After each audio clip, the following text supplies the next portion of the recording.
Les Indiens ont commencé à voter pour les législatives. Le scrutin va durer près de 6 semaines. Les différentes régions votent à tour de rôle. Exercice démocratique compliqué à organiser. Il s'agit en effet de permettre à 900 millions de personnes de pouvoir se rendre aux urnes, ce qui fait dire aux experts que ce sont les plus grandes élections de l'histoire. 543 sièges de députés sont à pourvoir. Actuellement, ce sont les nationalistes hindous qui sont au pouvoir et leur chef, Narendra Modi, espère bien décrocher un nouveau mandat de Premier ministre.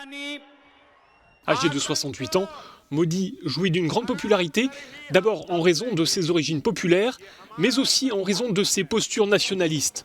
Son principal adversaire, c'est Rahul Gandhi, héritier de la famille Nehru-Gandhi. À 48 ans, c'est lui qui porte les couleurs du Parti du Congrès, cette puissante formation qui a longtemps dominé l'échiquier politique indien. L'économie aura été au cœur de la campagne électorale. La croissance est pourtant flatteuse, autour de 7%, mais ce n'est pas suffisant pour faire face à la pression démographique. 10 millions de jeunes arrivent chaque année sur le marché du travail, mais le nombre de créations d'emplois ne suffit pas.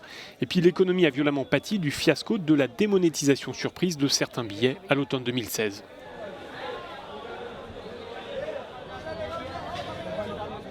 Autre sujet de la campagne, les relations avec les voisins et notamment le Pakistan. Des relations tendues, marquées par plusieurs flambées de violence dans la région disputée du Cachemire. Pour s'assurer du bon déroulement du scrutin, 10 millions d'officiels sont mobilisés. Le code électoral prévoit qu'aucun électeur ne doit avoir à parcourir plus de 2 km pour remplir son devoir de citoyen.